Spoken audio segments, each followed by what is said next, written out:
Hello guys, the learning please চ্যানেলে তোমাদের সবাইকে জানাই স্বাগত। আজ আমি তোমাদের সপ্তম শ্রেণীর বিজ্ঞান বইয়ে আলোর অধ্যায় থেকে গুরুত্বপূর্ণ প্রশ্ন তোমাদের দেখাবো।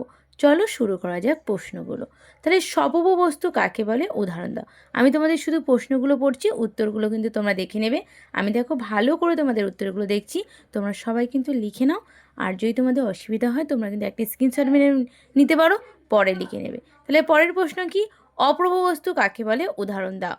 তারপরে দেখো কি প্রশ্ন আছে, বলছে বিন্দুর আলোক উৎস ও বিস্তৃত আলোক উৎস কি, কি বা কাকে বলে, কিন্তু দুটো প্রশ্ন একই। স্বচ্ছ মাধ্যম কাকে বলে, উদাহরণ দাও। অস্বচ্ছ মাধ্যম কাকে বলে, উদাহরণ দাও। ঈষৎ স্বচ্ছ মাধ্যম কাকে বলে, উদাহরণ দাও। তোমাদের উদাহরণ দিয়ে ভালো করে লেখা আছে, তোমাদের বইয়েও কিন্তু এগুলো পাবে, কিন্তু বইয়ের থেকে এগুলো তোমরা যদি করো, এগুলো বিস্তারিত তোমাদের আমি লিখে দিয়েছি, তোমাদের কিন্তু খুব ভালো হবে। বলছে আলোক রশ্মি গুচ্ছ বলতে কি বোঝো, আর এটি কয় প্রকার, কি কি। দেখো তোমাদের আমি দিয়ে দিয়েছি। তারপর কি যে সমান্তরাল আলোক রশ্মিগুচ্ছ বলতে কি বোঝো, আলো কি, আলো কিভাবে চলাচল করে, চাঁদকে অপূর্ব বস্তু বলা হয় কেন। তারপরের প্রশ্ন, বিস্তৃত আলোক উৎস দুটি উদাহরণ দাও। একটি ঈষৎ স্বচ্ছ মাধ্যমের উদাহরণ দাও। পরেরটা, একটি প্রাকৃতিক ঈষৎ স্বচ্ছ মাধ্যমের উদাহরণ দাও। তারপর আছে কি, আলোর একটি প্রধান ধর্ম লেখো। প্রচ্ছায়া উপচ্ছায়ার মধ্যে কোনটি গাঢ়, কোন ক্ষেত্রে প্রচ্ছায়া উপচ্ছায়া এই দুটি উপস্থিতি থাকে। তারপরের প্রশ্ন, বলছি শুধু প্রচ্ছায়া পাওয়ার জন্য উৎসকে কেমন হতে হবে। এই যা প্রশ্নগুলো তোমাদের কিন্তু দিচ্ছি সবই কিন্তু খুব ইম্পর্টেন্ট প্রশ্ন, তোমরা কিন্তু সবাই করে যাবে, ভালো করে দেখে যাবে। তারপরে কি আছে, সূচিছিদ্র ক্যামেরার উৎপন্ন প্রকৃতির বৈশিষ্ট্যগুলি আলোচনা করো। এটা কিন্তু খুব ভালো প্রশ্ন। তারপরে একটি সূচিচিত্র ক্যামেরার বস্তু দূরত্ব অপরিবর্তিত রেখে ক্যামেরার বাক্সের দৈর্ঘ্য বাড়লে প্রতিকৃত কিরূপ হবে। তারপরেরটা বলছে সূচিত চিত্র ক্যামেরার পর্দায় সৃষ্ট বস্তু প্রতিকৃত প্রতিবিম্ব বলা যায় না কেন। তারপরেরটা, মাটিতে লম্বভাবে লাঠি পুঁতে রাখলে কখন ছায়ার দৈর্ঘ্য সবচেয়ে ছোট হবে। তারপরে আলোর প্রতিফলন কাকে বলে।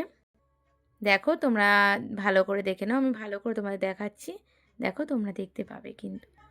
তারপরেরটা কি আছে, বলছে আপাতন কোণ ও প্রতিফলন কোণ কাকে বলে।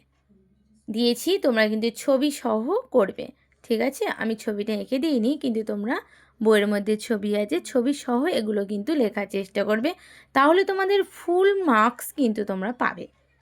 একটি পরের প্রশ্ন, একটি আলোক রশ্মি প্রতিফলন 30 ডিগ্রি আপাতন রশ্মির সঙ্গে দর্পণের কোণ কত। তাহলে এটা কিন্তু এই অঙ্কটা খুব ভালো অঙ্ক, তোমরা করে যাবে, বারবার কিন্তু পরীক্ষায় দেয়, আঁকা সমেত তোমরা কিন্তু করবে।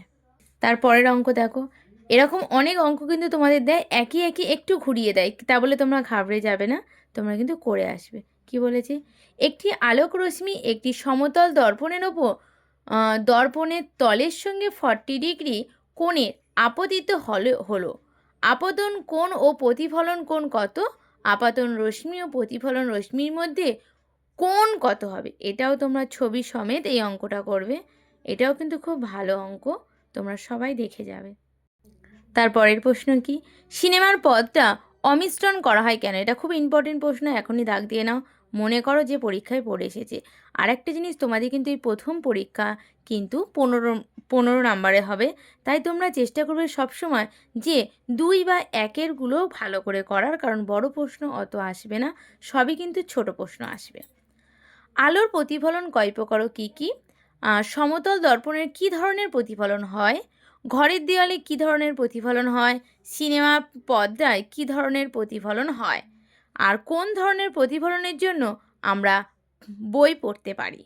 পরেরটা কি বলেছে, বলছে আলোর প্রতিসরণ কাকে বলে। এটাও তোমরা ছবি সমেত করবে, আমি তোমাদের ছবি এঁকে দিইনি, এটা কিন্তু ছবি সমেত তোমরা করবে, এটাও কিন্তু ভালো একটা প্রশ্ন। আলোর ক্ষেত্রে লঘুতর ও ঘনতর মাধ্যম কাকে বলে, এটাও তোমরা ছবি সমেত কিন্তু করবে, এটাও একটা ভালো প্রশ্ন। এগুলো তোমরা খুব ভালো করে যাবে। আর ছবি সহ করলে কি হয়, তোমাদের নাম্বারটা কিন্তু পুরো দেওয়া হয়। এটা খুবই ইম্পর্টেন্ট একটা প্রশ্ন। আলোর প্রতিফলন ও প্রতিসরণে পার্থক্য লেখো। আমি 3টে পার্থক্য দিয়েছি, তোমাদের নাম্বার অনুযায়ী তোমরা কিন্তু পার্থক্য দেবে। তারপরে কি বলেছে, বলছে প্রতিবিম্ব কাকে বলে করবে। ছবি পারলে ছবি থাকলে দেবে, আর না যদি পারো তাহলে দিতে হবে না। তোমাদের একটা ভালো প্রশ্ন, অ্যাম্বুলেন্স কথাটা অ্যাম্বুলেন্স গাড়িতে উল্টো লেখা যায় কেন? এটা খুব ইম্পর্টেন্ট প্রশ্ন। এটা কিন্তু তোমরা ভেবেই নাও যে পরীক্ষায় এসে গেছে, এটাও তোমরা ভালো করে করবে। আজকে তোমাদের ভিডিওটা এই পর্যন্ত, কিন্তু আলোর প্রশ্ন এখনও তোমাদের শেষ হয়নি। আরও কয়েকটা কিছুটা প্রশ্ন আছে, আমার লেখা হয়নি বলে তোমাদের আমি দিতে পারলাম না। আমি পরের দিন বাকি প্রশ্নগুলো দেব। আজকে এই পর্যন্ত। যদি তোমাদের ভিডিওটা ভালো লাগে থাকে, বন্ধুদের সঙ্গে শেয়ার করে দেবে আর কমেন্ট করে জানাবে কেমন হয়েছে।